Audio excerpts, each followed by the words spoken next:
afinal, a gente consegue ou não provar a existência de Deus? O que a filosofia diz sobre isso tudo? Enfim, eu sou Felício Molinari e esse é o A Filosofia Explica de hoje.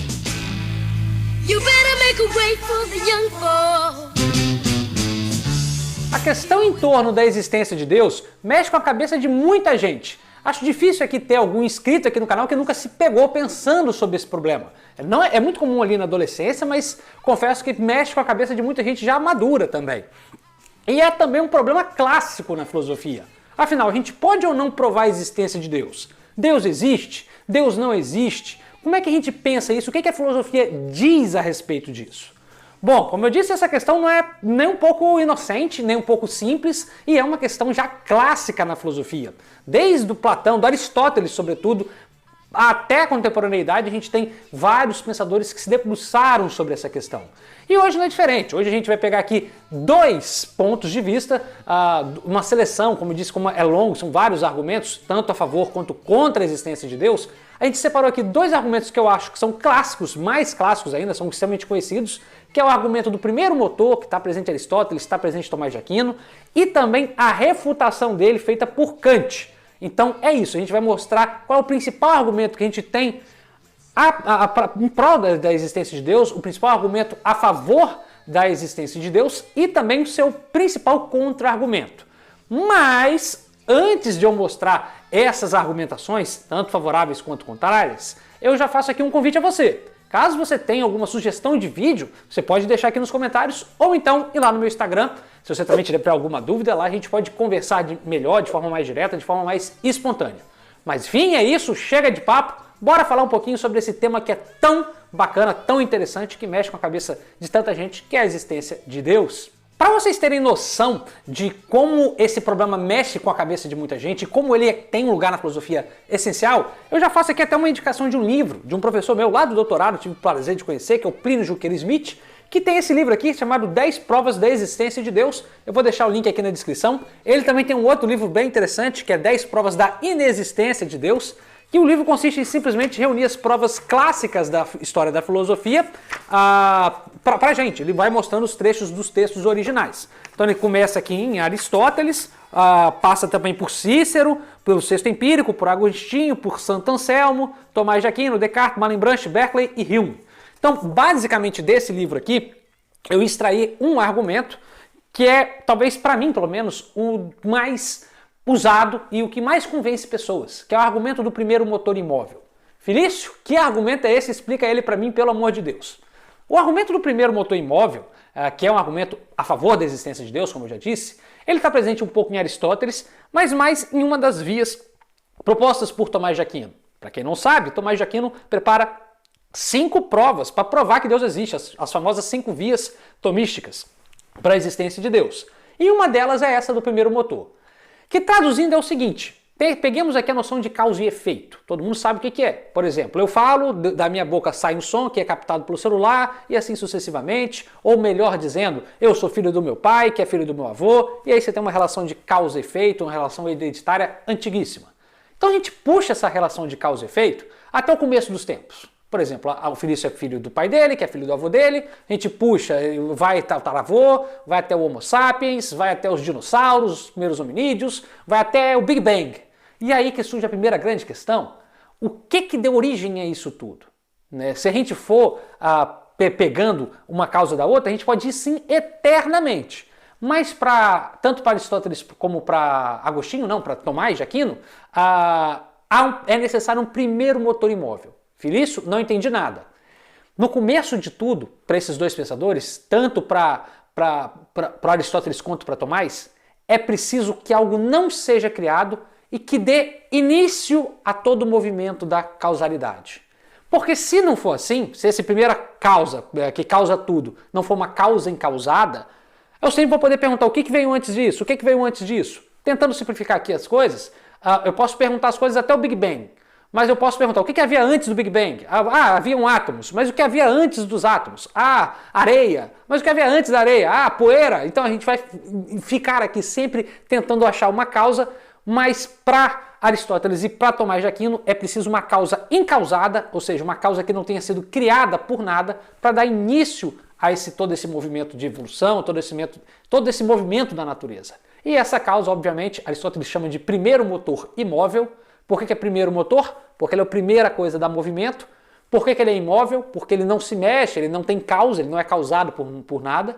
E, obviamente, Tomás de Aquino vai chamar esse primeiro motor imóvel de Deus. É Deus aí, a causa incausada de todos os movimentos. Causa incausada porque ele causa todo o movimento, mas ele não é causado por nada, ele não é criado por nada, não foi criado por nada, porque ele é eterno.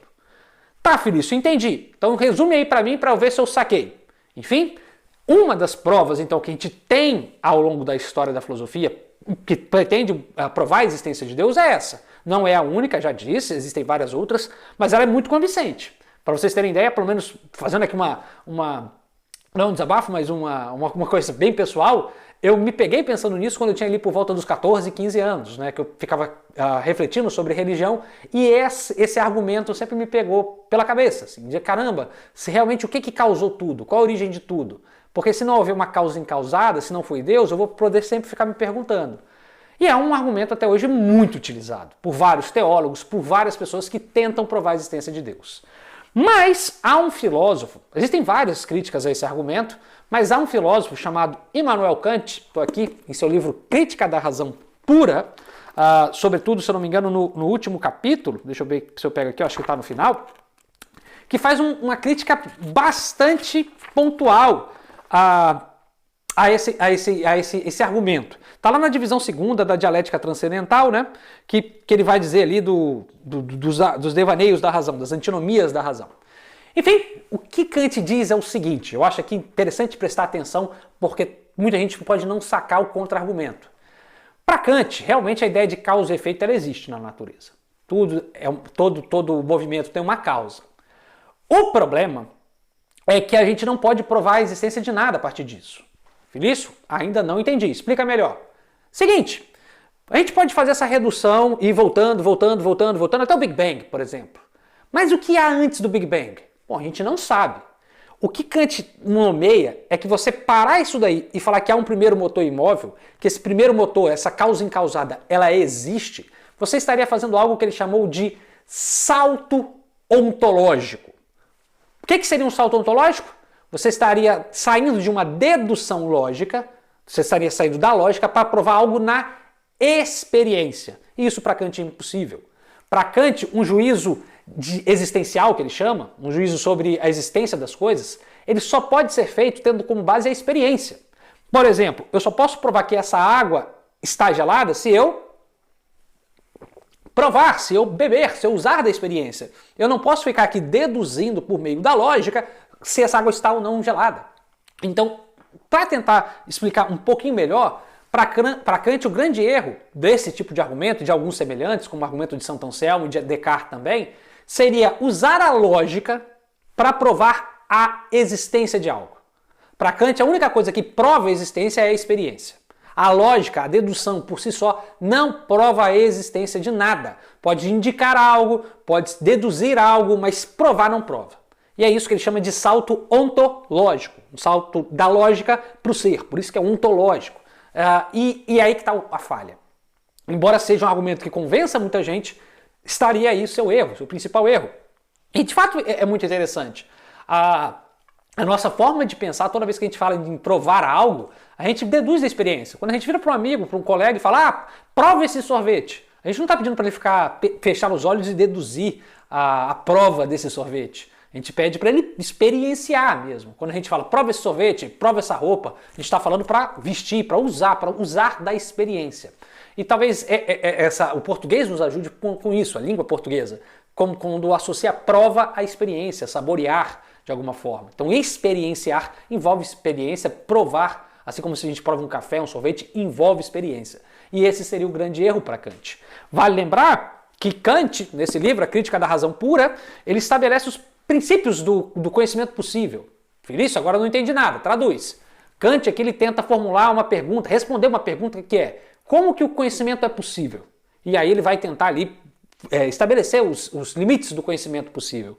E é algo, uma obra que marcou e até hoje marca o pensamento moderno, o pensamento científico, e influencia até hoje bastante do pensamento contemporâneo.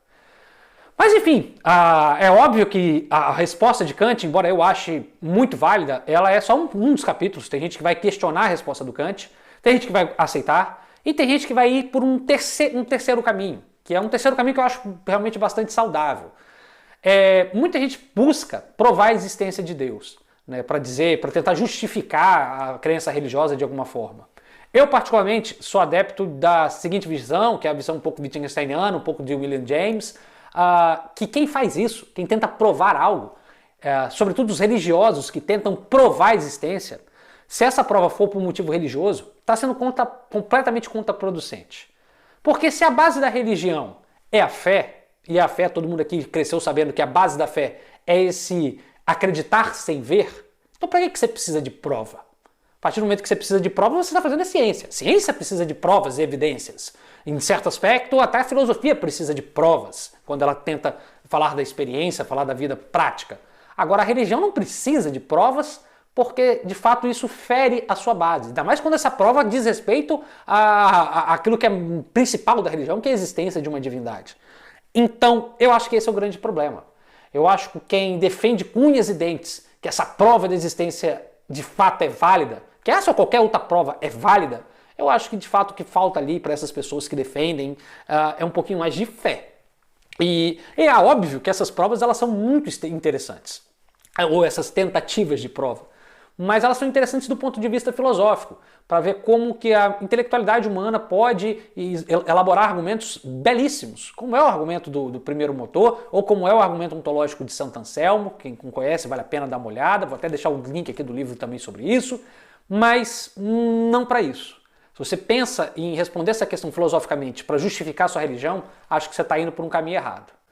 Enfim, é isso. Esse é só um dos temas que a gente tem em filosofia da religião, por exemplo. E também em lógica, já que aqui o contra-argumento de Kant é um argumento lógico e também epistemológico, que diz respeito ao conhecimento. Mas há vários outros temas em religião que a gente pode tratar. Por exemplo, se a religião ela pode ser racionalizada ou não, se a crença de Deus, a crença em Deus, apesar de não termos provas da existência, ela pode ser justificada moralmente, por exemplo, e inclusive é o próprio Kant, em outro livro dele, chamado Crítica da Razão Prática, que vai esboçar essa ideia de justificar Deus como um argumento moral, não como um argumento lógico. E existem várias outras questões, como, por exemplo, a relação entre fé e razão. Mas todas essas questões são temas para outro vídeo, porque esse aqui eu acho que já está de bom tamanho, para vocês perceberem o tamanho da encrenca que a filosofia faz com ideias que às vezes são bastante cotidianas e da gente. Enfim, é isso. Se você gosta de filosofia e gostou desse vídeo aqui, não se esqueça de curtir e se inscrever no nosso canal, pois toda semana a gente tem vários novos vídeos aqui para você, né? Vídeos sobre filosofia, arte, cultura e pensamento em geral. É isso, espero que você tenha gostado. Tchau, tchau. Até a próxima. You can't